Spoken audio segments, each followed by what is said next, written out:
Spurs' midfield problem remains as Rennes' draw leaves Nuno scratching his head. Tottenham failed to bounce back from their Crystal Palace collapse at the weekend as they scraped a draw against a fiery Rennes side to kick off their UEFA Conference League campaign. Spurs took the lead after Lucas Moura's pass was deflected in by Loic Bate after 11 minutes, but the goal appeared to spark life into the hosts, who equalized through a fine Flavien Tate effort midway through the first half. Tottenham lacked creativity, and Rennes took full advantage as Guiton Laborde was sharp to turn in Kamil Sulemana's strike, but a bit of good fortune following Matt Doherty's cross allowed Pierre-Emile Højbjerg to level things once more. The trip to Rennes looks to be Tottenham's toughest test of the group stages, so Nuno Espirito Santo won't be too disappointed with a point, but their lack of creativity for a second successive game highlights a deeper problem at Spurs. Nuno's first transfer window at Tottenham was a busy one, as the Spurs manager signed 5 new players and, more importantly, held on to star striker Harry Kane despite a summer of interest.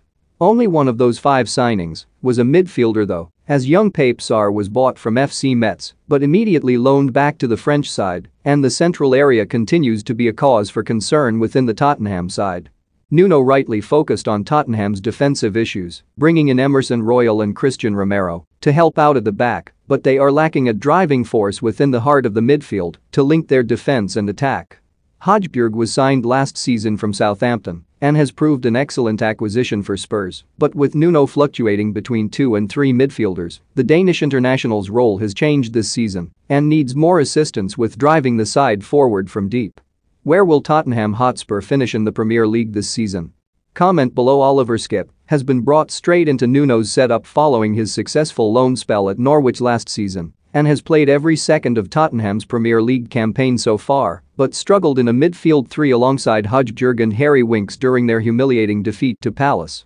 Dele Alli appears to have revived his career somewhat following a fall from grace under former boss Jose Mourinho, but despite all of these options that Nuno has at his disposal, none have really fit the mold thus far. Lucas was trialled as a 0.10 in Tottenham's draw to Rennes, but Nuno will have even more of a headache after the Brazilian limped off clutching his ankle just 30 minutes after Steven Bergwijn did so during the first half. All eyes point to the club's record signing Tanguy Ndombele, whose future was uncertain during the summer following a patchy run of form since signing from Lyon in 2019, but there is no better opportunity for the 24-year-old to step up and really make a name for himself. It was Ndombele's first start for Spurs since April 21, and the Frenchman looked bright despite a relatively lackluster Tottenham performance, and Nuno may need the midfielder to really flex his creativity in the Tottenham side to avoid a potential collapse as his side begin to struggle. Tottenham may have won 3 out of their 4 games to start the Premier League season, but all were won by a narrow 1-0